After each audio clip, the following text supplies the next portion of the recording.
परमपूज्य स्वामींचा जन्मोत्सव आणि आज सकाळच आपण नित्यपाठ आणि प्रार्थनेने सुरुवात केलेली आहे आजच्या या उत्सवाला. आता धनंजयराव चितळे चिपळूण यांच्या प्रवचनाने आपली आता ही खरी सुरुवात होणार आहे. आज ते आपल्याला रामदास स्वामींचा एक अभंग घेऊन आपल्या स्वामींची पुस्तकातील म्हणजे पत्रमंजुषा, संजीवनी गाथा, नंतर भावार्थ गीता अशा पुस्तकातील दाखले देऊन स्वामींची ओळख रामदास स्वामींच्या बरोबर करून देतील आणि त्यांच्याच वाङ्मयातून स्वामींनी आणि रामदास स्वामींनी जे आपणाला मार्गदर्शन केलेलं आहे ते कसं अत्युच्च आहे हेही ते दाखवून देणार आहेत. तरी आपण सगळ्यांनी त्यांचं प्रवचन शांतपणे ऐकूया. लोकाभिरामं रणरंगधीरं राजीवनेत्रं रघुवंशनाथं कारुण्यरूपं करुणाकरन्तं श्रीरामचन्द्रं शरणं प्रपद्ये. सह्याद्रिगिरिचा विभाग विलसे मंदार शृंगापरी नामे सज्जन जो नृपेव सविला श्री उर्वशीचे तिरी. साकेताधिपती कपी भगवती हे देव ज्याचे शिरी तेथे जागृत रामदास विलसे जो याजना उद्धरी.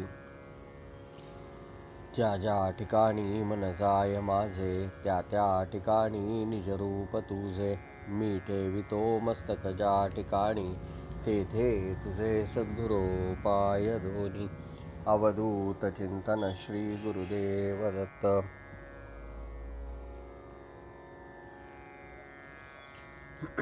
मना गुजरे तुझ हे प्राप्त झाले परी पाहिजे अंतरी यत्न केले. सदा श्रवणे पाविजे निश्चयासी धरी सज्जन संगती धन्य होसी. समर्थ रामदास स्वामींच्या मनाच्या श्लोकातल्या 202व्या श्लोकाचं चिंतन आपण करत आहोत. समर्थांनी इथे सांगितलं की तुला परमार्थाचं मनुष्य जीवनाचं सार्थक करण्याचं रहस्य कळलं. आता त्याप्रमाणे प्रयत्न करणं हे तुला करायचं आहे. हे प्रयत्न बरोबर होतात की नाही, हे प्रयत्न करताना अडचण काही येते का, त्याच्यातनं मार्ग कसा काढायचा, यासाठी सज्जनांची संगत धर आणि प्रयत्नांवरचा आणि ध्येयावरचा विश्वास दृढ राहण्यासाठी नित्य श्रवण, नित्य अध्ययन कर, असा या श्लोकाचा सारांश आहे. मनाचे श्लोक याला सुद्धा फलश्रुती आहे. फलश्रुती काय आहे? 205व्या श्लोकामध्ये समर्थांनी त्याची फलश्रुती दिली आहे. ते म्हणतात, मनाची शते ऐकता दोष जाती मती मंदते साधना योग्य होती. चढे ज्ञान वैराग्य सामर्थ्य अंगी म्हणे दास विश्वासता मुक्तिभोगी. याचा अर्थ हे मनाची शते म्हणजे मनाचे श्लोक 100च्या त्याच्यात पाहिले तर 2 शते म्हणजे 200 आणि वरती 5 असे जे श्लोक आहेत ते ऐकताना काय होतं तर दोष जाती. इथे ऐकताना म्हणजे कानावर पडलेले ऐकताना नाही, तर ऐकून कृतीत आणणं म्हणजे ऐकून ऐकल्यानंतर दोष जातात. आणि ज्यांची बुद्धी साधनेकडे वळत नाही त्याला समर्थांनी मतिमंद असा शब्द वापरलाय. ज्या मतीला परमार्थाचं महत्त्व कळलं नाही, जी मती परमार्थामध्ये जास्त चालत नाही ती, तर त्या व्यक्ती ज्या आहेत त्या साधना योग्य होतील म्हणजे त्या साधनेकडे वळतील. जेव्हा त्यांची साधना अखंड चालायला लागेल तेव्हा त्यांना ज्ञान आणि वैराग्याची प्राप्ती होईल, ते अंगामध्ये वाढायला लागेल आणि त्यानंतर तो जीव मुक्ती भोगेल. समर्थ म्हणतात, म्हणे दास विश्वासता मुक्तिभोगी. समर्थ म्हणतात, विश्वास ठेवा, मी खात्रीपूर्वक सांगतो तुम्हाला मुक्तीची प्राप्ती होईल. समर्थांनी दिलेलं हे अभिवचन हे 100% सत्य असणारं अभिवचन आहे आणि हे सगळ्यात सद्गुरूंनी दिलेलं अभिवचन आहे. पहिलं आपल्यामध्ये असणारे दोष जाण्यासाठी अंतर्मुख होणं हेच आवश्यक असतं. काल आपण संजीवनी गाथेतनं हाच भाग समजून घेत होतो. थोडंसं कालची उजळणी करताना जरा वेगळा अभंग घ्यायचा म्हटलं तर आत्ता आपलं आयुष्य कसं जातं. स्वामी म्हणतात 162व्या अभंगामध्ये, आठही प्रहर संसार व्यवहार करीना विचार दुजा काही. अष्टौ प्रहर फक्त संसाराचा विचार, व्यवहाराचा विचार, दुसरा कोणता विचारच डोक्यामध्ये येत नाही. नाठविता देव नाचरिता धर्म, म्हणजे न आठविता देव आणि न आचरिता धर्म. देवाची आठवण नाही आणि धर्माचं आचरण नाही. अर्थ आणि काम भोगू पाहे. धर्म, अर्थ, काम आणि मोक्ष हे 4 पुरुषार्थ. या 4 पुरुषार्थामधला मोक्षाचा भाग हा जरा बाजूला ठेवू आपण. पण धर्म, अर्थ आणि काम याच्यातला आम्ही कोणता भाग भोगतो? तर स्वामी असं म्हणतात, देवाची आठवण नाही आणि धर्माचं आचरण नाही. आम्ही फक्त अर्थ आणि काम या 2 पुरुषार्थांमध्ये अडकलो. अर्थ अनर्थासी होवोनी कारण. जे काही असं अर्थ आम्ही मिळवतो त्याने फक्त अनर्थ होतात. कामे केला दीन बापुडा तो. आणि काम नावाच्या पुरुषार्थानेही तो दीन आणि बापुडा होऊन जातो. स्वामी म्हणे, अंती साधिला ना स्वार्थ, जिणे गेले व्यर्थ पामराचे. त्याने खरा स्वार्थ साधलाच नाही. स्वतःला प्राप्त करून घेणं हा स्वार्थ त्याला साधताच आला नाही. त्या पामराचं जीवन, त्याचं आयुष्य हे फुकट गेलं. आता हे जाऊ नये असं वाटत असेल तर मग आपल्याला कोण मार्गदर्शन करेल? ज्ञानेश्वर माऊलींनी 4थ्या अध्यायामध्ये तेच सांगितलं. ते ज्ञान पैगा बरवे, जरी तू मनी वाटे आणावे, तरी संता या शरण जावे सर्वस्वेसी. ते ज्ञान जर तुला आवश्यक वाटत असेल, महत्त्वाचं वाटत असेल, तर म्हणाले तुम्ही संतांना शरण जा. संत हेच खरे मार्गदर्शक आहेत. काही जणांना असं वाटतं की काय संतांकडे जायची काय गरज आहे?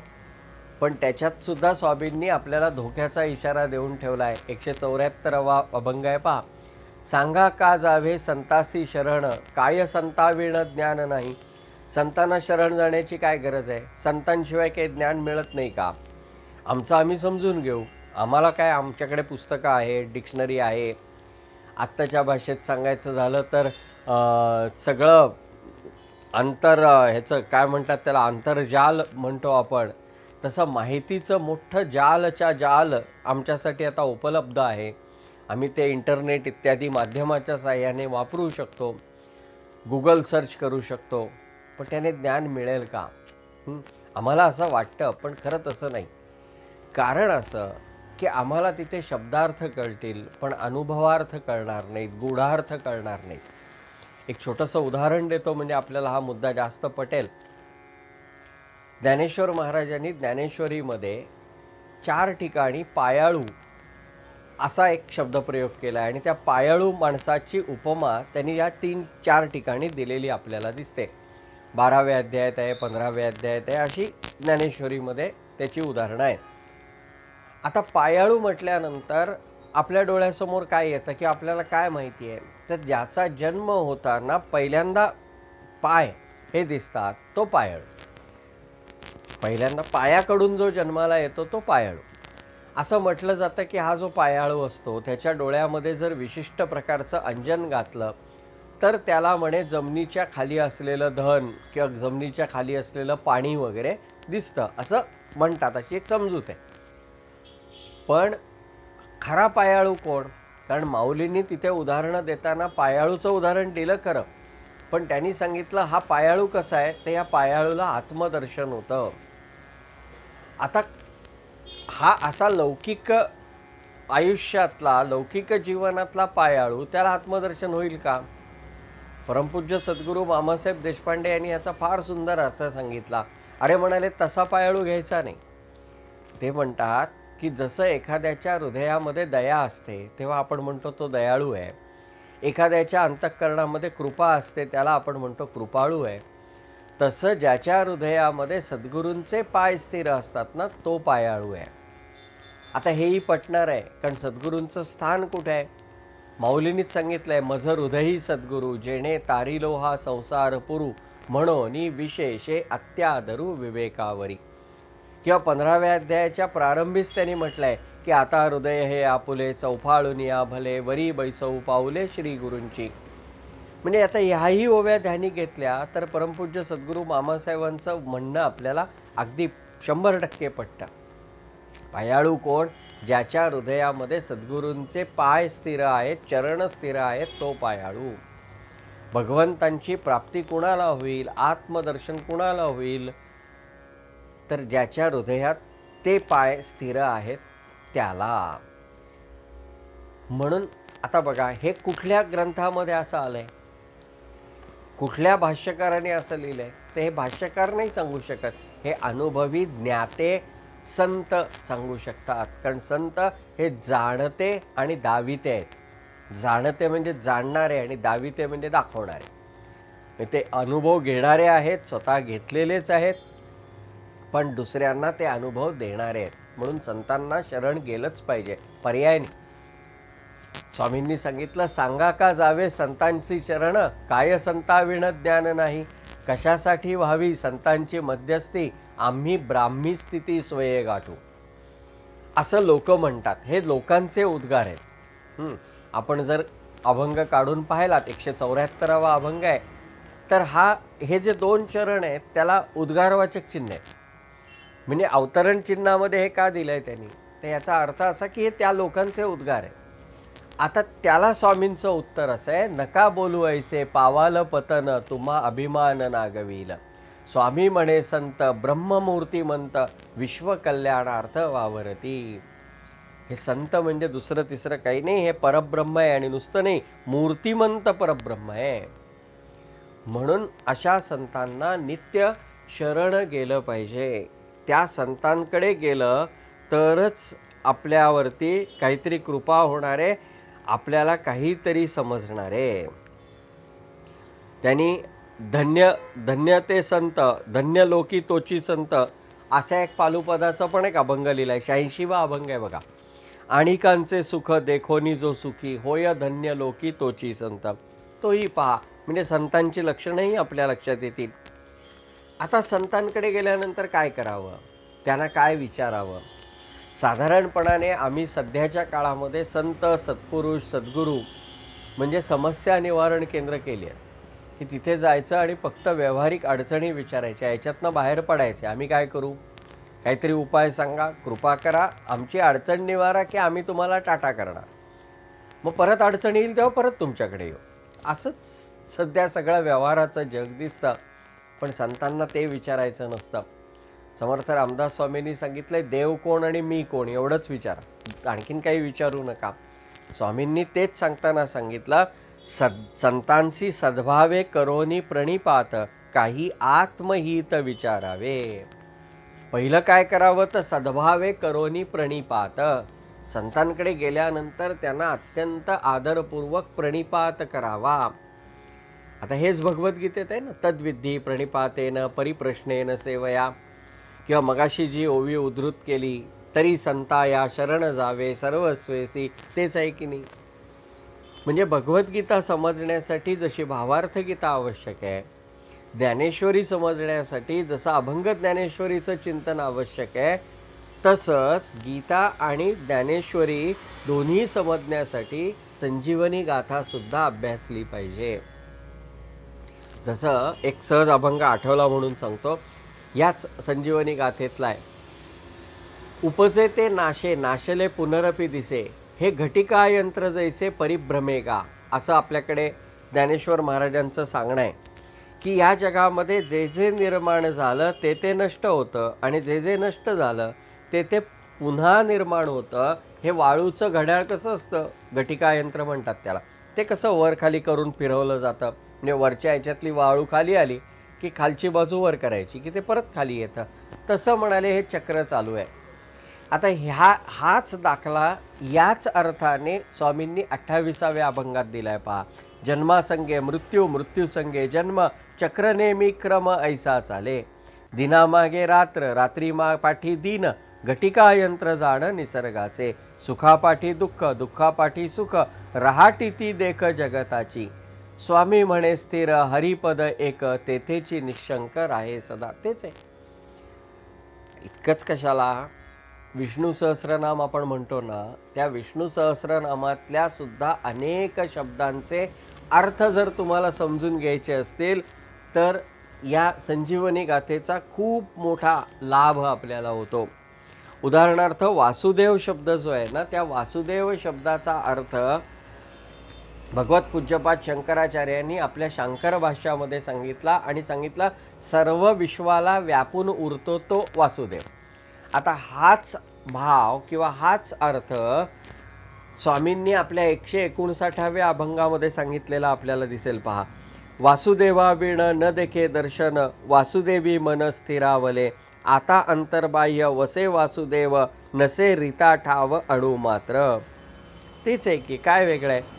किंवा त्याच्याच पुढे वासुदेवमय विश्व हे आघवे, भ्रांतीचे निनावे शून्याकार, नामस्वरूपातीत वसे वासुदेव, विश्वी स्वयमेव एकलाची. तो 160वा अभंग. थोडक्यामध्ये की ही संजीवनी गाथा तीही छोटीशीच आहे, पण ती छोटीशी गाथासुद्धा आपल्याला खूप काही सुंदर मार्गदर्शन करून जाते. मला गंमत एक जाणवली अशी, या प्रवचनांच्या निमित्ताने जरा आणखीन बारकाईने वाचण्याचा प्रयत्न केला तेव्हा, की अमृतधारेमध्ये 162 साखे आहेत. 1, 6, 2. आता त्याची जर बेरीज केली 1 + 6 + 2 तर ती 9 येते बघा. 6 आणि 1 7 आणि 2 9. 9 हा परब्रह्माचा आकडा म्हटला जातो. ह्याचं कारण असं की 9चा पाढा बघा, त्या पाढ्यातल्या प्रत्येक अंकाची किंमत म्हणजे बेरीज ही 9च येते. 9 एके 9, 9 दुणे 18, म्हणजे परत 1 आणि 8 9, 9 त्रिक 27, 2 आणि 7 9, 9 चोक 36, 3 आणि 6 9. आता पुढचं सगळं तुम्ही करा.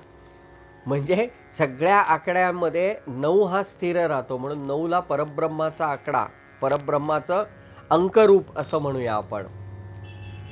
आता इथे बघा, संजीवनी गाथेत सुद्धा अभंग किती आहेत? ते सुद्धा अभंगांची संख्या जर तुम्ही पाहिलीत तर ती संख्या सुद्धा 261 अभंग आहेत. आता 261 म्हणजे किती हो? मगाशी 162 म्हटलं, आता 261. करा बरं बेरीज. 6 आणि 2 8 आणि 1 9. म्हणजे परब्रह्माचं यथार्थ शब्दरूपात वर्णन आणि मार्गदर्शन करणारं वाङ्मय हे त्यांनी त्या 9 आकड्याला सुद्धा धरून व्यक्त केलेलं आपल्याला दिसतं. असो, हा एक गमतीचा भाग म्हणून सांगितला. हा काही मोठा ग्रेट शोध वगैरे असं काही नाही, एक सहज गंमत म्हणून. आपण जेव्हा संतांकडे जातो त्यावेळेला संतांना सद्भावाने प्रणिपात करावा आणि आत्महित विचारून घ्यावं. मला भगवंतांची प्राप्ती कशी होईल ते विचारावं. कायती विरक्ती कैसी आत्मस्थिती, ज्ञानाची प्रचिती कैसी होय. विरक्ती म्हणजे काय, आत्मस्थिती कशी असते, ज्ञानाची प्राप्ती कशी होईल. कैसी हरिभक्ती कैसी शरणागती, नामाची महती कैसी काय. हरिभक्ती कशी असते, शरणागती कशी करावी, नामाचं महत्त्व काय आहे, असं सगळं विचारावं. मग स्वामी असं म्हणतात, स्वामी म्हणे संत दावीतील खूण, घ्यावी ओळखून ज्याची त्याने. संत तुम्हाला खुणा दाखवतील आणि त्या खुणा तुमच्या तुम्ही ओळखून घ्यायच्या ज्याची त्याने.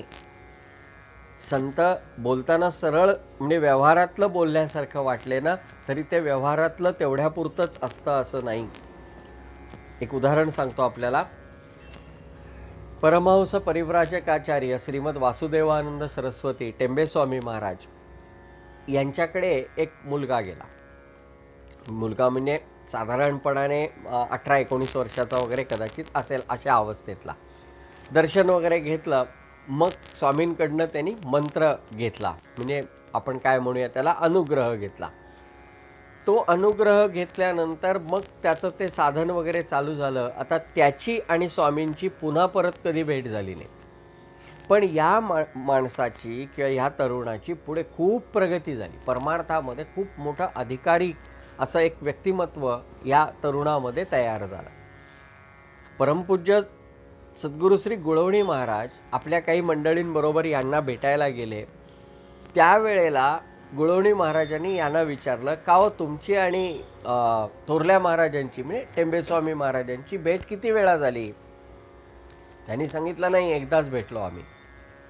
मग म्हणाले, तुमची भेट एकदाच झाली तर मग तुमची एवढी प्रगती कशी झाली? आता इथे पुन्हा सांगतो की हे महाराजांना माहीत नव्हतं का? तर महाराजांना माहीत होतं, पण बरोबरच्यांना कळावं म्हणून महाराजांनी हा प्रश्न विचारलाय. त्या माणसाने असं सांगितलं की म्हणाले ज्या वेळेला मी त्यांच्याकडनं मंत्र घ्यायला गेलो, मंत्रदीक्षा घ्यायला गेलो, त्यावेळेला त्यांनी मला एक प्रश्न विचारला, स्वामींनी, थोरल्या महाराजांनी, बाळ तू कसा आहेस? मी म्हटलं मी मजेत आहे, माझी नोकरी आहे, अमकं आहे तमकं आहे, काय ते सांगितलं, ते काहीच बोलले नाही. पुढे म्हणाले जेव्हा माझं साधन चालू झालं आणि नियमितपणाने साधन घडायला लागलं, तेव्हा मला तो प्रश्न सारखा सारखा आठवायला लागला. ते काय म्हणाले होते, बाळ तू कसा आहेस? आणि मग तो पुन्हा पुन्हा मला तो शब्द आठवायला लागला, तू कसा आहेस, तू कसा आहेस? मग मला असं वाटायला लागलं की जे संन्यासी आहेत, जे दत्तावतार आहेत, ते मला तू कसा आहेस, तुझी मुलं बाळं कशी आहेत, ते कशाला विचारतील? म्हणजे काहीतरी वेगळं दिसतंय. मग म्हणाले साधन चालू असतानाच्या चिंतनामध्ये मला असं वाटायला लागलं की त्यांना हे विचारायचं आहे, बाळ तू कसा आहेस? म्हणजे तू शाश्वत आहेस का अशाश्वत आहेत? देह म्हणजे तू आहेस का देहाच्या पलीकडचा म्हणजे तू आहेस? तू कसा आहेस? थोडक्यामध्ये तुझं स्वरूप काय आहे? आता बघा, वाक्य सरळ सोपं वाक्य आहे, आपण सुद्धा लोकांना काय कसं काय विचारतो तसं वाटतं, पण त्या वाक्याने त्या माणसाला केवढं प्रगतीपथावर नेलं बघा. म्हणून संत असं काहीतरी देतात, सूचक असतं, पण ते सूचक आपल्याला समजलं पाहिजे, ती खूण ज्याची त्याने ओळखून घ्यावी, असं स्वामींनी आपल्याला सांगितलं. आणि परमार्थ जर करायचा असेल तर त्यांनी सगळ्यात महत्त्वाचा भाग पुढच्याही अभंगामध्ये सांगितला, आधीही आपण पाहिला होता, सद्गुरु चरण उपासिता जाणं अंगवले ज्ञान विज्ञानेसी, की शेवटी सद्गुरु चरणाची उपासना, दुसरं काही नाही. या विश्वामध्ये किंवा या जगामध्ये सगळ्यात चांगला परमार्थाचा राजमार्ग जर काही असेल तर सद्गुरूंना शरण जाणं हाच खरा राजमार्ग आहे. संतांना शरण गेल्यानंतर संत सांगतात त्याप्रमाणे वागावं, आणि ते वागत असताना सद्गुरू हेच सर्वस्व मानावं. स्वामी तर इतकं स्पष्ट सांगतात, गुरु तोची देव ऐसा ठेवी भाव, सद्गुरू गौरव कायवानू. भक्तिभावे जाता तयासी शरण, होते ओळखण स्वरूपाची. भक्तिभावे जाता तयासी शरण, हे महत्त्वाचं, की शरण जायचंय ते कसं जायचं? भावाने शरण जायचं, भक्तिभावाने शरण जायचं. ते जर झालं तर म्हणाले आपलं जे स्वरूप आहे ते स्वरूप आपल्याला कळतं, त्याची आपल्याला ओळख होते. मग हे संत कृपावंत होऊन आपल्याला लौकिक जीवन आचरत असतानाही परमार्थ कसा साधावा त्याचं मार्गदर्शन करतात. स्वामींनी ते मार्गदर्शन आपल्याला 149व्या अभंगामध्ये केलेलं दिसतं. अभंगाचे क्रमांक मी मुद्दामून अशासाठी सांगतोय की आपण मुद्दामून ते अभंग उघडून पहा. या आत्ताच्या या सगळ्या गोष्टींचा फायदा एक असा होतो की समजा की ही सगळी प्रवचनं सेव्ह केली गेली तर आपल्याला ही प्रवचनं पुन्हा ऐकायची वेळ आली तर आपण हे अभंग संजीवनी गाथा किंवा अमृतधारा हे ग्रंथ बरोबर घेऊन बसू शकता, आणि मग या क्रमांकाचे ते आहेत ते काढून बघायचे, हां हे इथे हे सांगितलं. याचा फायदा इतकाच होतो की आपली जी इंद्रिय आहेत ना ती भरकटणारी आहे. म्हणजे ऐकायला बसलो आपण तर ऐकण्याचं काम कान करतात, डोळ्यांना काय काम आहे की मग डोळे दुसरंच काहीतरी बघत बसतात. हाताला काही काम नाही, मग हाताला दुसराच काहीतरी चाळा चालू राहतो. मग काही ना काहीतरी हातात एखादी वस्तू मिळाली तर त्याच्याशी खेळत राहणं वगैरे असले उद्योग चालू होतात. पण अभ्यास म्हणून आपण बसलो, एकदा ऐकायला बसल्यानंतर समोर पुस्तक ठेवलं, वही घेतली, तर आणखीन कुठे भरकटायला होत नाही. म्हणजे अनायासे अनुसंधान साधतं. म्हणून मी नंबर सांगतोय, बाकी काही. करिगा निष्काम स्वकर्माचरण, नाम संकीर्तन विठ्ठलाचे. पहिलं काय करा तर स्वकर्माचरण करा. आपली जी जी कर्तव्य आहेत ती कर्तव्य निष्काम भावनेने करा. इदं न मम या भावनेने ती कर्म करा. नाम संकीर्तन विठ्ठलाचे, विठ्ठलाचं नाम संकीर्तन, भगवंतांचं नाम संकीर्तन अखंड करा. आत्मनिरीक्षण किंवा धरी ध्यान, स्वीकारी साधन आवडे ते. पाहे आपणासी आपण, तसं बघा. आता हा ज्ञानयोग झाला, किंवा ध्यान मार्गाकडे वळा, तुम्हाला आवडेल ते साधन तुम्ही करा. आता इथे तुम्हाला चरणामध्ये असं वाटेल की या दोनच गोष्टी त्यांनी सांगितल्या आहेत, तर नाही. पहिल्या चरणातल्या शेवटच्या ओळीत एक गोष्ट सांगून गेलेत, नामसंकीर्तन विठ्ठलाचे, म्हणजे हा एक मार्ग. आत्मनिरीक्षण किंवा धरी ध्यान हा पुढचा. साधनी निमग्न राहे रात्रंदिन, आता हे कॉमन. तुम्ही कुठलंही साधन घ्या, त्या साधनामध्ये राहे रात्रंदिन, कायम त्याच्यामध्ये राहा. तेणे होय जाण चित्तशुद्धी. त्या साधनामध्ये आपण रात्रंदिवस निमग्न राहिलो तर त्याने काय होईल? चित्तशुद्धी होईल. परमपूज्य मामासाहेब देशपांड्यांचं एक फार सुंदर वाक्य आहे. ते म्हणतात की प्रपंच, परमार्थ वगैरे हे सगळं असतं ना, या सगळ्या गोष्टींमध्ये काही गोष्टी शुद्ध असण्याची आवश्यकता असते, काही प्रपंचाला, काही परमार्थाला. म्हणजे कसं? तर म्हणाले उत्तम प्रपंचासाठी वित्त शुद्ध असावं. उत्तम प्रपंचासाठी वित्त शुद्ध असावं. जोडोनिया धन उत्तम व्यवहार आहे ना, तसं वित्त शुद्ध असावं. उत्तम आरोग्यासाठी पित्त शुद्ध असावं. उत्तम आरोग्यासाठी पित्त शुद्ध असावं. आणि उत्तम परमार्थासाठी चित्त शुद्ध असावं. ज्याचं चित्त, पित्त आणि वित्त हे तिन्ही शुद्ध असतं, त्याचा प्रपंच आणि परमार्थ दोन्ही साधला जातो. आता हे जे चित्त, वित्त, पित्त शुद्ध ठेवायचं आहे, ते कधी होईल? साधने निमग्न राहे रात्रंदिन. सतत जर साधनेमध्ये निमग्न राहिलो, भगवंतांच्या सद्गुरूंच्या अनुसंधानामध्ये राहिलो, तर चित्तशुद्धी होईल. आणि चित्तशुद्धी झाली तर होता चित्तशुद्धी लाभे आत्मज्ञान, आणि ज्ञाने समाधान स्वामी म्हणे. चित्तशुद्धीनंतर होईल आत्मज्ञान, आणि आत्मज्ञानाने मिळेल ते खरं समाधान.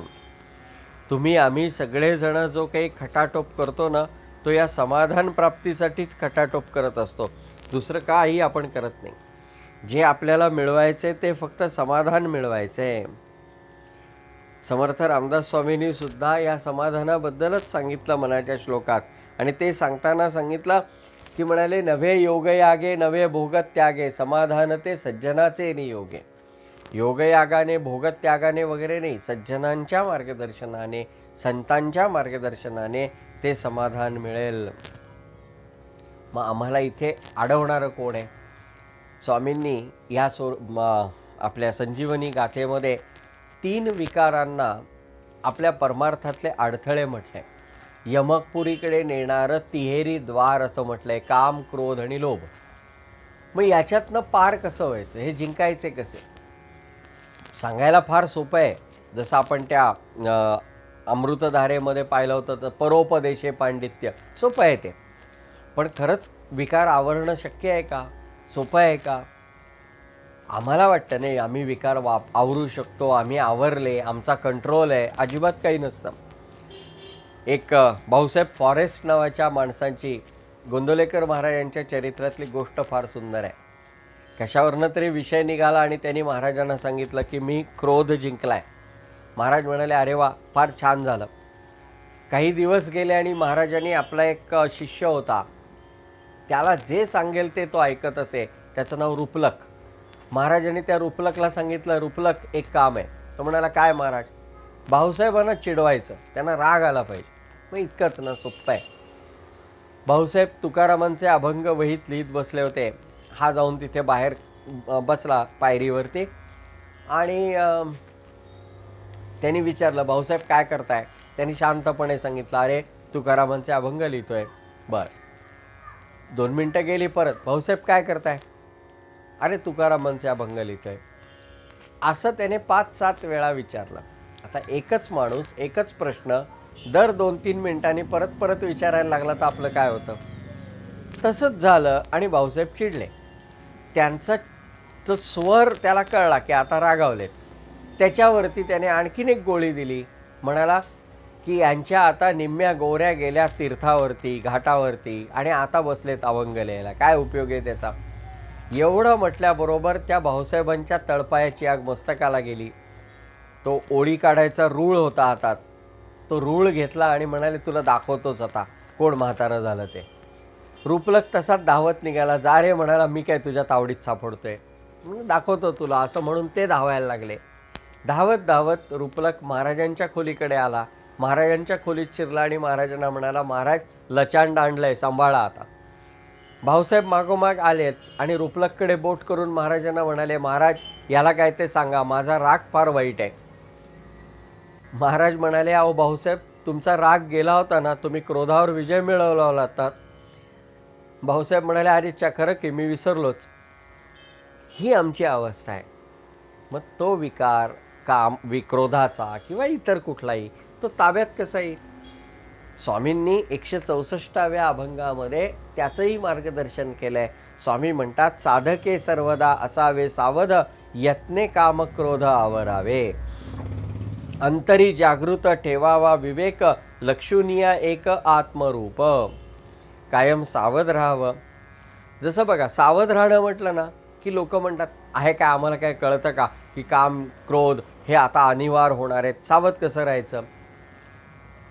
जर आपल्याला खरं कल्याण करून घ्यायचं असेल किंवा आपल्या हिताची ही गोष्ट आहे, हे पटलं ना तर सावधपणा येतोच. म्हणजे कसं, समजा एखाद्या माणसाला डायबेटीस आहे आणि तो कोणाकडे तरी गेला आणि त्या माणसाने तिथे आग्रह केला, काही नाही चहा घेऊन जायचाच. तो आधी नको नको म्हणतो, पण आता आग्रहच होतोय म्हटल्यावर म्हणतो, बरं ठीक आहे करा चहा. पण करा चहा म्हटल्यानंतर पुढचं वाक्य काय सांगतो होतो? तो म्हणतो, पण साखर घालू नका, मला खूप डायबेटीस आहे. म्हणजे तो सावध आहे ना, त्याला माहिती आहे की आत्ता जर मी साखर खाल्ली तर ती धोकादायक आहे. कदाचित माझ्या प्राण्याशी गाठ पडू शकेल. गोड अति खायला नको, नाही गोड खायलाच नको. म्हणजे तो त्या गोडापासून 2 पावलं आधीच बाजूला झाला की नाही. ज्या गोष्टीची ॲलर्जी आहे ती गोष्ट समोर आली तर आपण म्हणतो की नाही, लांब जा, हे मला नाही, उदबत्तीचा वास नको, अमकं नको. म्हणजे आपल्याला तिथे सावधपणा ठेवता येतो की नाही. मग तोच जरा इकडे वळवला की तसा तो वळवण्याचा अभ्यास. म्हणून स्वामी म्हणतात, अंतरी जागृत ठेवावा विवेक, लक्षुनिया एक आत्मरूप. विश्वासे करावा हरिनामोच्चार. भगवंतांच्या नामाचा उच्चार करावा. तो कसा करावा? विश्वासाने करावा. नाम हे माझं कल्याण करणारच आहे, नामानेच भगवंतांची प्राप्ती होणार आहे, हा विश्वास असला पाहिजे. विश्वासाने खूप मोठं काम होतं. जसं तो एक दोहा आहे ना की राम नाम सबस्मरे, ठग ठाकुर और चोर, जिस नाम से ध्रुव प्रल्हाद तरे, वह नाम कुछ और. आता याचा अर्थ असा नाही की त्यांना काहीतरी वेगळं नाम दिलं होतं. जे नाम ठग म्हणजे फसवणारा, ठाकूर म्हणजे पुजारी आणि चोर म्हणजे माहिती आहे, तर या सगळ्यांच्या मुखात जे काही गोविंद, हरी, श्रीराम जे काही असेल तेच कदाचित यात ध्रुव प्रल्हादासारख्या भक्तांच्यात असेल. फरक काय आहे? तर त्यांना मिळालेलं नाम हे गुरुमुखातलं एक भाग आणि सगळ्यात महत्त्वाचा भाग म्हणजे या भक्तांची नामावरती पूर्ण श्रद्धा आहे. नाम कसं घ्यावं?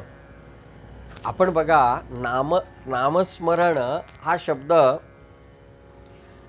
म्हणजे नाम घेणं माळेवरती किंवा कसंही याच्यासाठी वापरतो, पण तसं नाही आहे. ते भगवंतांच्या नामाचं उच्चारण करणं आणि नाम उच्चारत असताना त्यांच्या चरित्राचं किंवा त्यांच्या लीलांचं चिंतन करणं, रूपाचं चिंतन करणं म्हणजे नामस्मरण आहे. कशावरून? दासबोध दशक 4 समास 3 ओवी 2. दशक 4 समास 3 ओवी 2. स्मरण देवाचे करावे, अखंड नाम जपत जावे, नामस्मरणे पावावे समाधान. स्मरण देवाचे करावे म्हणजे देवांचे म्हणजे देवांच्या रूपाचे, आणि दुसरं देवांच्या चरित्राचे. किती करावं? अखंड. नाम जपत जावे किती? अखंड. अखंड शब्द मध्ये आहे, कॉमन आहे तो. स्मरण देवाचे करावे अखंड आणि अखंड नाम जपत जावे. असं केलं की ते झालं नामस्मरण, आणि या नामस्मरणाचं फळ आहे समाधान. नामस्मरणे पावावे समाधान. मग हे जे नामस्मरण आहे ते नामस्मरण विश्वासाने झालं पाहिजे. हे माझ्या कल्याणाचं आहे या धारणेने झालं पाहिजे. नाम घेत असताना सुद्धा प्रत्येक शब्दाचा उच्चार नीट होतो की नाही हे पाहायला नको का? स्वामींच्या चरित्रात आहे ना की त्यांनी ज्या मंत्राचा जप दिला तो जप आधी काही साधकांना स्वतः शिकवला. असा उच्चार करा, ओम, ते सगळा तो मंत्र आहे ना, ओम राम कृष्ण हरी, मग त्याचा उच्चार कसा करा हे शिकवून घेतलं की नाही. आणि एकाला नाही, तिघांना शिकवलं. कशासाठी शिकवलं? कारण त्या उच्चारामध्येच सगळं आहे. उच्चार चुकला तर अर्थ चुकेल. कृष्ण आणि कृष्ण नाही चालणार, म्हणून त्याचा उच्चार नीट झाला पाहिजे. मग तो त्यांनी शिकवला. नाम घेताना प्रत्येक अक्षराच्या उच्चाराकडे लक्ष पाहिजे. ते घेत असताना ते एका लयीतच झालं पाहिजे, नाही का. एकदा ती लय आली आणि धडाधड वाढत गेला असं नाही. एका लयीत शांतपणाने ते झालं पाहिजे. ते नाम घेताना मध्येच समजा कंटाळा आला तर थोडीशी विश्रांती घ्यायची आणि पुन्हा नव्या उत्साहाने त्या नामसाधनेकडे वळायचं. हे सगळं केलं की ती नामसाधना फलद्रूप होते, म्हणजे परमार्थाची प्रगती करून देते. विश्वास ठेवायचा की याने माझं कल्याण होणार आहे, म्हणून त्यांनी सांगितलं, विश्वासे करावा हरी नामोच्चार, होता अनिवार्य कामक्रोध. स्वामी म्हणे हाची निर्वाणीचा बाण, तेणे निर्दालन षड रिपुंचे. हा निर्वाणीचा बाण आहे. आणि तो कसा आहे, म्हणजे पुन्हा मराठीतला छान शब्दप्रयोग सांगायचा तर हा रामबाण उपाय आहे. रामबाण की खात्रीचा उपाय. त्या उपायाने आपण जर गेलो तर अगदी खात्रीपूर्वक आपलं काम होणार. आपण आपल्या विकारांना आवरू शकणार. आता बघा, माणसाला आयुष्य जे आहे ना, ते आयुष्य कसं आहे, त्याची बुद्धिमत्ता वेगवेगळी आहे. दोन माणसांची बुद्धिमत्ता सारखी असतेच असं नाही. रूप वेगळं आहे, आर्थिक स्थिती वेगळी आहे, संपत्तिक स्थिती आपण ज्याला म्हणतो ती वेगळी आहे. म्हणजे थोडक्यात सगळ्या गोष्टी, शारीरिक क्षमता प्रत्येकाची वेगळी आहे. पण प्रत्येक माणसाला दिलेला तास मात्र 60 मिनिटाचाच आहे. प्रत्येक माणसाला दिलेला दिवस मात्र 24 तासाचाच आहे. म्हणजे बाकीच्या गोष्टी वेगवेगळ्या असल्या तरी उपलब्ध वेळ हा सारखाच आहे. म्हणून या जगात यशस्वी कोण होईल, परमार्थ कोणाला साधता येईल, तर ज्याने तो वेळ सार्थकी लावला ना त्यालाच परमार्थ साधता येईल. समर्थ रामदास स्वामींनी म्हणून सांगताना सांगितलं, ऐका सदैवपणाचे लक्षण, रिकामा जाऊ नेदी क्षण. की एकही क्षण रिकामा जाऊ देऊ नका, वाया जाऊ देऊ नका. आता हेच स्वामींनी सांगितलं. घडीने घडी सार्थकाची करावी, हेच जणू स्वामींनी आपल्या अभंगात सांगितलं. 22वा अभंग आहे बघा. हरीचे चिंतन करी रात्रंदिन, वाऊगा तो क्षण जाओ नेदी. चालता बोलता जेवण जेविता, सदा देता घेता हरी ध्यान. आसनी शयनी एकांती, लोकांती आठवी श्रीपती अखंडित. स्वामी म्हणे नित्य हरीचे दर्शन, तेणे समाधान परिपूर्ण.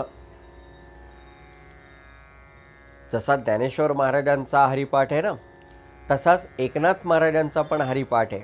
तो जर पाहिलात तर बरोबर हेच सगळं तिथे त्यांनी सांगितलंय. हरी बोल देता, हरी बोल घेता. देताना हरी म्हणा, घेताना हरी म्हणा. म्हणजे अगदी दळण दळताना, धान्य कांडताना सुद्धा हरी म्हणा. इतकंच नाही तर भांडताना सुद्धा भगवंतांचं नाम घ्या, असं नाथ महाराज त्या अभंगामध्ये सांगतात. म्हणजे पुन्हा या सर्व संतांनी सांगितलं की प्रत्येक क्षण कारणी लाव, आणि त्या कारणी लावलेल्या क्षणामध्ये भगवंतांचं नाम हे अखंडमुखी राहील असं काहीतरी कर. 24व्या अभंगामध्ये पुन्हा असाच उपदेश त्यांनी केला. धरसील जरी हरिसी अंतरी, तरीची संसारी सुखी होसी. जर भगवंतांना अंतरामध्ये धरलंस तरच तू या संसारामध्ये खरा सुखी होशील. पाळुनी स्वधर्म भोगी अर्थकाम, गाठी मोक्षधाम स्वामी म्हणे. स्वधर्माचं पालन करण्याचा उपदेश स्वामींनी याच्यामध्ये केला. स्वधर्म याचा अर्थ कर्तव्य पालन. आपल्याला विहित कर्तव्य जी दिली आहेत त्या विहित कर्तव्याचं पालन जर केलं, आणि अर्थ आणि काम जे काही कर्तव्याप्रमाणे आपल्याला मिळू शकेल, म्हणजे कर्तव्याचं पालन करताना जे आपण घेऊ शकू त्याचा जर तुम्ही लाभ घेतलात तर म्हणाले मोक्षाचं धाम हे तुम्हाला आपोआप प्राप्त होऊ शकेल.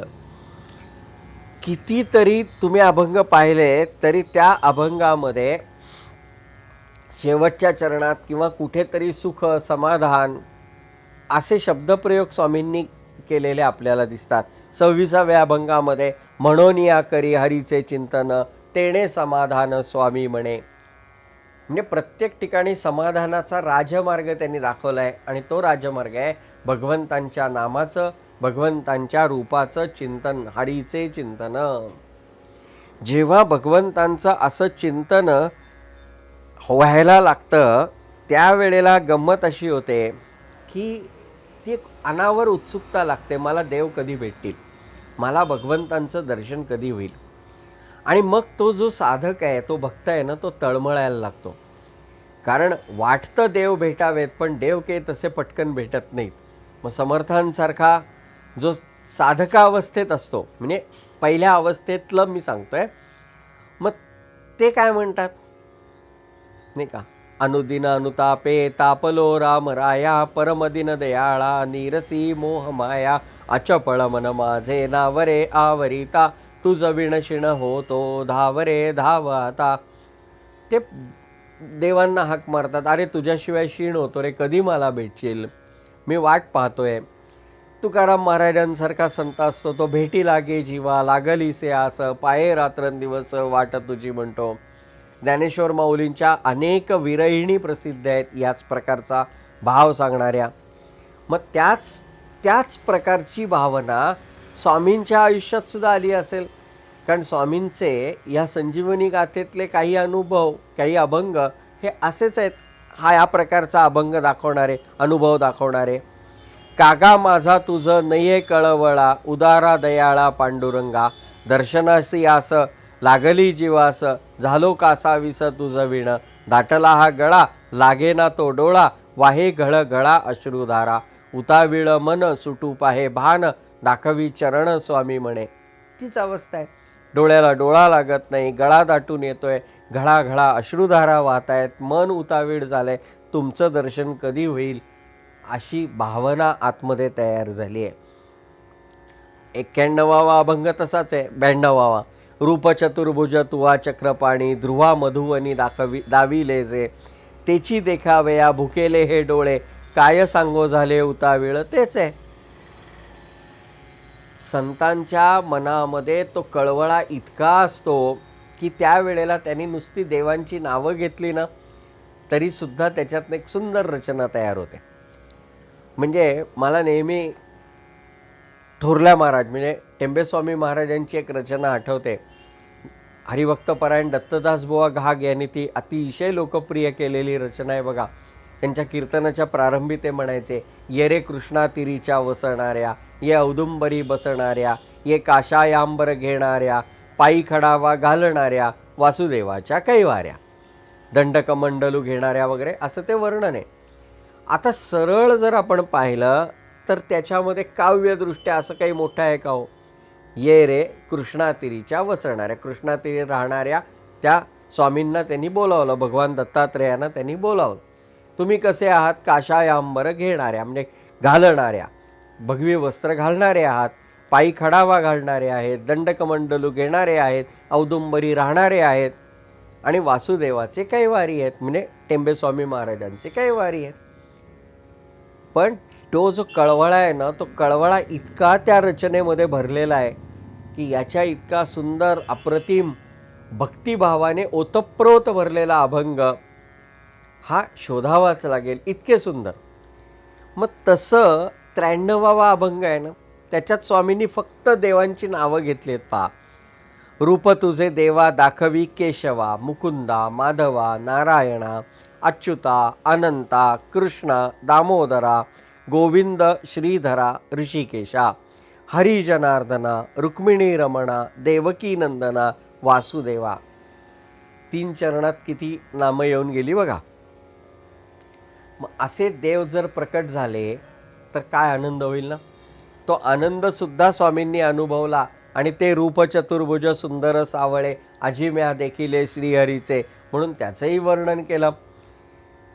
ओवाळू आरती मदन गोपाळा आणि हा अभंग हे दोन्ही एकत्र करून पहा, म्हणजे आपल्या लक्षात येईल किती सुंदर वाटतं ते रूप आपल्या डोळ्यासमोर सुद्धा येईल.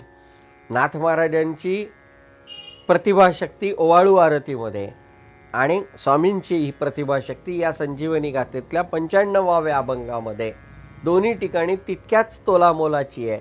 आणि दोघांनी अतिशय अप्रतिमपणाने भगवंतांच्या रूपाचं वर्णन केलेलं आपल्याला दिसतं.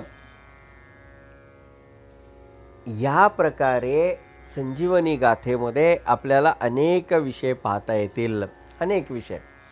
मी फक्त आत्ता काही मोजक्या विषयांना हात घालायचा प्रयत्न केला किंवा ते आपल्यासमोर ठेवायचा प्रयत्न केला.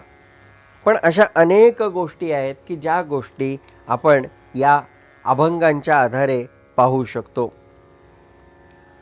या सगळ्याचा अभ्यास करणं हे अतिशय महत्त्वाचं आहे. काल मी म्हटलं तसं की स्वामी स्वरूपानंद सेवा मंडळाने या सगळ्या गोष्टी प्रकाशित करून साधकांसाठी, सद्भक्तांसाठी खूप मोठं कार्य करून ठेवलं आहे. कारण अनुभवसिद्ध संतांच्या लेखणीतून निघालेले बोल हे एखाद्या दीपस्तंभाप्रमाणे असतात आणि तो दीपस्तंभ पिढ्यानपिढ्या लोकांना मार्गदर्शन करत उभा असतो. स्वामींचा प्रत्येक ग्रंथ हा येणाऱ्या प्रत्येक पिढीला मार्गदर्शन करतच आहे. अखंड मार्गदर्शन हे त्या दीपस्तंभाकडून होतच आहे. गरज एवढीच आहे की आपण त्याच्याकडे लक्ष दिलं पाहिजे. एक छान उपक्रम आपल्याकडे चालतोच, म्हणजे मी जी माहिती घेतली किंवा मला जे माहिती आहे त्याप्रमाणे की या उत्सवांचं औचित्य साधून स्वामींच्या ग्रंथांचं वाचन होणं किंवा समाधी मंदिरामध्ये सुद्धा अनेक ग्रंथ ठेवलेले असतात. स्वामींकडे जो कोणी जाईल त्यालाही स्वामी एखादा ग्रंथ द्यायचे आणि सांगायचे की उघडावे. मग त्या माणसाने पान उघडून पाहायचं, त्या पानावरती जे काही येईल त्याच्यात त्या माणसाच्या एकतर प्रश्नाचं उत्तर असेल, नाही तर आयुष्याचं वर्णन असेल किंवा पुढच्या गोष्टीचं मार्गदर्शन असेल. असेही अनेक अनुभव अनेकांनी घेतलेत. त्याचे उल्लेख चरित्रामध्ये किंवा इतर अनुभवांच्या ग्रंथांमध्येही येतात.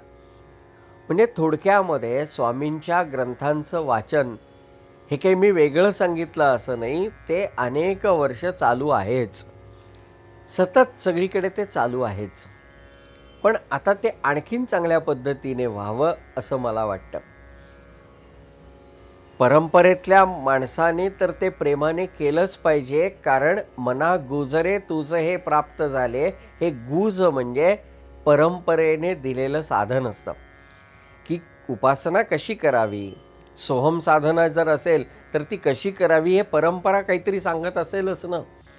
मग ते गुज आपले सद्गुरू आपल्याला देतात, पण त्यांनी ते दिलं तरीसुद्धा आपल्याला प्रयत्न करावेच लागतात. नुसतंच त्यांच्याकडून ते अनुग्रह घेतला आणि केलंच काही नाही तर काय उपयोग आहे त्या अनुग्रहाचा. त्यांनी दिलं साधन म्हणजे आचरण आपल्यालाच करायला पाहिजे, नाही का. की मी ठरवलं की मी आता अनुग्रह घ्यायचा आणि मी अनुग्रह घेतला म्हणजे पूर्ण झालं का, असं नाही होत. त्यांनी दिशा दाखवली, असं कर. चालायचं आहे आपल्याला, अडलं तर ते नक्की आपल्याला तिथून पुढे नेणार आहेत, पण 2 पावलं तरी आपणच टाकायला हवीत ना. म्हणून ते गुज म्हणजे साधनेचा उपदेश, साधनेचं मार्गदर्शन. ते परंपरेतले अधिकारी मंडळी सांगतात, तो माझ्या आत्ताच्या कक्षेमध्ये येणारा विषय नाही. ते ज्याचं त्याने आपापल्या सद्गुरूंना विचारून घ्यावं आणि त्यांच्या मार्गदर्शनाखाली त्याने ते करावं.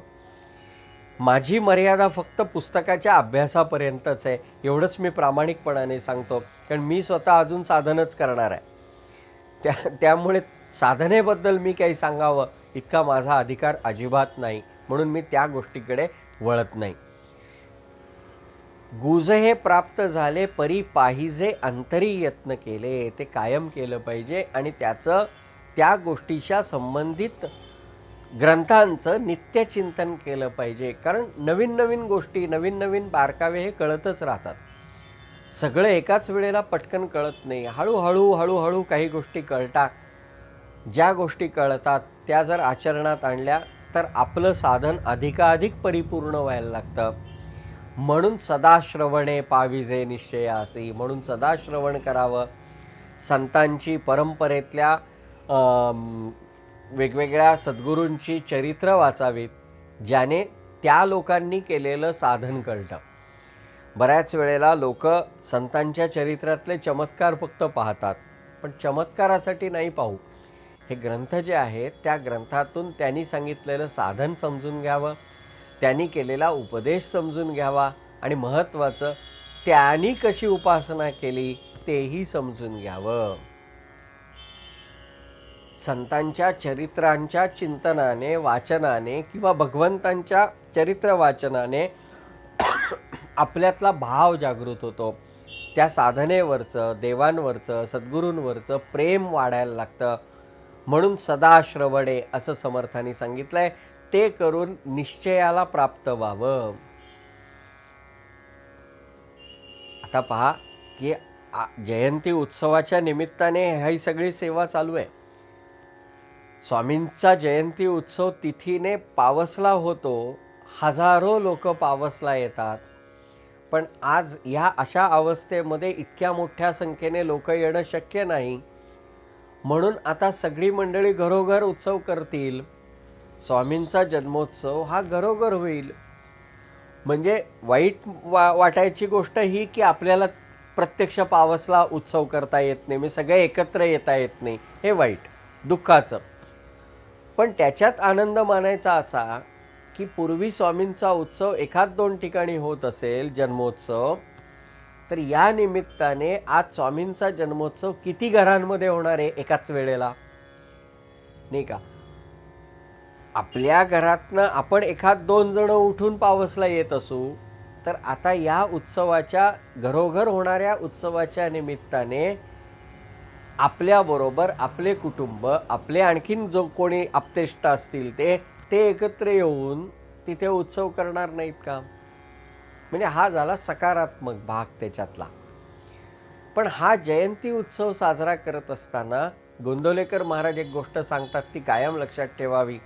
ते म्हणतात की दरवर्षी देवळात रामजन्म होतो, पण देव जसा मंदिरात जन्माला येतो म्हणजे कीर्तन वगैरे झाल्यावर, तसा तो आपल्या हृदयात सुद्धा जन्माला आला पाहिजे. खरा जयंती उत्सव हा हृदयात भगवंतांच्या जन्माचा आहे. म्हणजेच स्वामींचा जन्म जसा बाहेर होईल तसा आपल्या हृदयात सुद्धा मज हृदयी सद्गुरू जेणे तारिलो हा संसार पुरू म्हणोनी विशेषे अत्यादरू विवेकावरी. त्या सद्गुरूंचं स्थान आपल्या हृदयामध्ये ठेवणं आणि सद्गुरू आपल्या हृदयामध्ये प्रकट होण्याचा अभ्यास करणं हा जयंती उत्सव होईल. गोंदवलेकर महाराज म्हणतात ते प्रकट झाल्याची खूण काय? तर म्हणाले खूण प्रकट झाल्याची खूण म्हणजे आपली प्रपंचावरची आसक्ती कमी व्हायला लागते. मी माझे मावळो सर्व तू तुझे उगवो आता, हे हळूहळू व्हायला लागतं. आणि ते व्हायला लागलं याचाच अर्थ स्वामी सद्गुरू आपल्या हृदयामध्ये प्रकट व्हायला लागले. शेवटी असं आहे की हा विषय आणि सद्गुरूंची महती, सद्गुरूंचं मार्गदर्शन हे कधी न संपणार आहे. त्याच्यावरती बोलावं तितकं थोडं आहे. समर्थ रामदास स्वामी महाराज म्हणतात तसं आता सद्गुरू वर्णवेना, सद्गुरूंचं वर्णन करता येत नाही, हेच खरं आहे. त्यांनी त्या सद्गुरू स्तवनाची सुरुवातच ही केली. आता सद्गुरू वर्णवेना जेथे माया स्पर्शो शकेना, ते स्वरूप मजा अज्ञाना काय कळे. नकळे नकळे नेती नेती ऐसी बोलतसे श्रुती, तेथे मज मूर्खाची मती पवाडेल कोठे. जिथे वेदांनी सुद्धा हात टेकले, न कळे न कळे, आम्हाला नाही कळत, आम्हाला नाही कळत. नेती न इति न इति, हे ते नाही, हे ते नाही असं वेद म्हणतात, तिथे माझ्या मूर्खाची बुद्धी काय चालणार, असं समर्थांना सांगायचंय. त्या समासाचा शेवट करताना ते असं म्हणतात, म्हणोनी सद्गुरू वर्णवेना हेगे हेची माझी वर्णना, अंतरस्थितीची आखुणा अंतर्निष्ठ जाणती. सद्गुरूंचं वर्णन करता येत नाही, हेच त्यांचं वर्णन आहे. स्वामी स्वरूपानंद देहाने कसे होते, काय होते, त्यांचं लौकिक जीवन कसं होतं, हा एक भाग. पण सद्गुरु तत्व म्हणून ते अगाधच आहेत. त्यांनीच स्वतः सांगितलंय ना 214वा जो अभंग आहे त्याच्यामध्ये, की हे सद्गुरु स्वरूप कसं आहे, ते अगाध आहे आणि ते अपार आहे. त्याच्यावरती आपण काहीच भाष्य करू शकत नाही, असंच आहे. या अभंगामध्ये जो भाव आहे ना, तोच भाव मनामध्ये ठेवून मी या सगळ्या 5 प्रवचनांच्या मालिकेचा समारोप करणार आहे. त्या अभंगानेच, तो अभंग वाचूनच मी इथे थांबणार आहे. पण तत्पूर्वी माझं हे कर्तव्य आहे की मी स्वामी स्वरूपानंद सेवा मंडळाचे त्या पदाधिकाऱ्यांचे मनःपूर्वक ऋण मानले पाहिजेत. ऋण अशासाठी मानले पाहिजेत की त्या निमित्ताने मी जरा जास्त जाणीवपूर्वक स्वामींच्या ग्रंथांकडे पाहिलं, काही थोडासा अभ्यास करण्याचा प्रयत्न केला. जेवढा आता या धावपळीत झाला तेवढा केला, पण खूप छान काही काळ माझा व्यतीत झाला. खूप काही छान मार्गदर्शक गोष्टी पुन्हा एकदा जाणवल्या. अरे, हे पाहायला पाहिजे, हे आपल्याला करायला पाहिजे, हे जाणवलं. त्यामुळे सेवा मंडळाने दिलेल्या संधीमुळे हे सगळं झालं. म्हणून सेवा मंडळाच्या सर्व पदाधिकाऱ्यांबद्दल मी मनःपूर्वक कृतज्ञता व्यक्त करतो. ऑनलाईन प्रवचनं आहेत, हे झाल्यानंतर ज्या ज्या मंडळींनी ती श्रवण केली त्या सर्व श्रोते मंडळींना, तुम्ही श्रोते जगदीश मूर्ती या भावनेने मी मनःपूर्वक नमस्कार करतो. या सगळ्यामध्ये जर काही मागे पुढे झालं असेल तर ते आपण सगळ्यांनी उदार अंतःकरणाने समजून घ्यावं, अशी मी तुम्हा सगळ्या जाणत्यांना प्रार्थना करतो. कारण स्वामी स्वरूपानंदांचं वाङ्मय अभ्यासणारे तुम्ही सर्व, स्वामी स्वरूपानंदांच्या परंपरेच्या साधनेचं आचरण करणारे तुम्ही सर्व, तुमच्यासमोर हे सगळं मांडणं म्हणजे तुम्हाला मार्गदर्शन करणं असं नव्हतं. तर खरं तर मला काय कळलंय, हे बरोबर आहे का, हे दाखवण्यासाठी तुम्हा सर्व परीक्षावंतांसमोर मी हे सगळं मांडलंय. काही त्याच्यात सुधारणा हवी असेल तर अगदी नक्की जरूर मला ती कळवलीत तर मी ती नक्की सुधारणा करून घेण्याचा प्रयत्न करीन. माऊलींच्या भाषेत सांगायचं तर न्यूनते पुरते अधिकते सरते करून घ्यावे हे तुमती विनवित असे. जर काही कमी जास्त झालं असेल तर ते तुम्ही सगळ्यांनी गोड मानून घ्या. शेवटी हे सद्गुरू स्वरूप कसं आहे याबद्दल स्वामी जे म्हणतात त्याच अभंगाने आपण आज थांबणार आहोत. सद्गुरू स्वरूप अगाध अपार कायमी पामर कैसे वानू देखताची पडे ब्रह्मादिका मौन निर्गुणाचे गुण काय बोलू नव्हे ते निर्गुण नव्हे ते सगुण तयाचे लक्षण काय सांगू स्वामी म्हणे भाव ठेवा पायापासी तो तरीची तुम्हासी आतुडेल. शेवटी आपण आपल्या सद्गुरूंच्या श्रीचरणावरती खरा भाव ठेवणं हाच खरा परमार्थ आहे. सद्गुरूंच्या बद्दलची निष्ठा, सद्गुरूंच्या चरणाबद्दलचं प्रेम हे अधिकाधिक वाढायला लागू दे, हीच श्री स्वामींच्या चरणी प्रार्थना करतो. हाच खरा परमार्थाचा, गुजाचा, रहस्याचा भाग आहे. मना गुजरे तुझे हे प्राप्त झाले, ते हे गुज आहे, ते गुज तुम्हा आम्हाला प्राप्त होऊ दे, हीच श्री समर्थ रामदासांच्या चरणी, सद्गुरू श्री मामासाहेब देशपांडे महाराजांच्या श्रीचरणी आणि सद्गुरू स्वामी स्वरूपानंदांच्या श्रीचरणी मनोभावे प्रार्थना करतो आणि थांबतो. उपासनेला दृढ चालवावे, भूदेव संतासी सदा लवावे, सत्कर्मयोगे वय घालवावे, सर्वामुखी मंगल बोलवावे. जानकी जीवन स्मरण जय जय राम. सद्गुरू स्वामी स्वरूपानंद महाराज की जय.